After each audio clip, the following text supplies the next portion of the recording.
In what is becoming my most active area of the Nibiru Nonsense series, I once again return to all things stereo.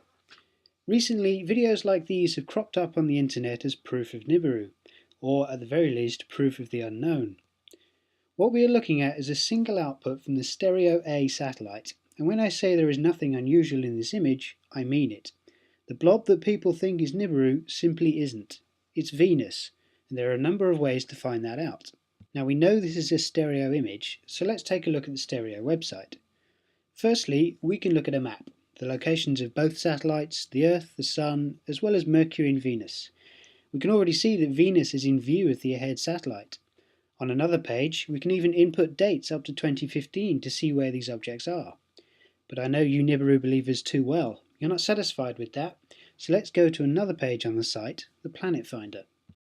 The Science Centre's Planet Finder page shows recent imagery highlighting the planets, as well as offer us links to much more sources of imagery. We can already see, for example, that Venus is a known object in these images. It's even been circled and labelled, but that must obviously be part of the conspiracy, right?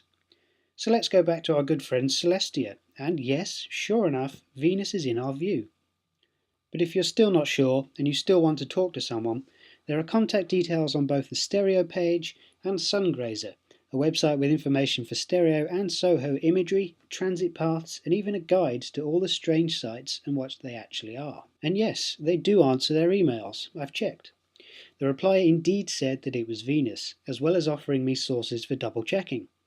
This is all you need to do. A little bit of research goes a long way, and I and many others have shown you where to get such information. So why do you still claim it to be Nibiru?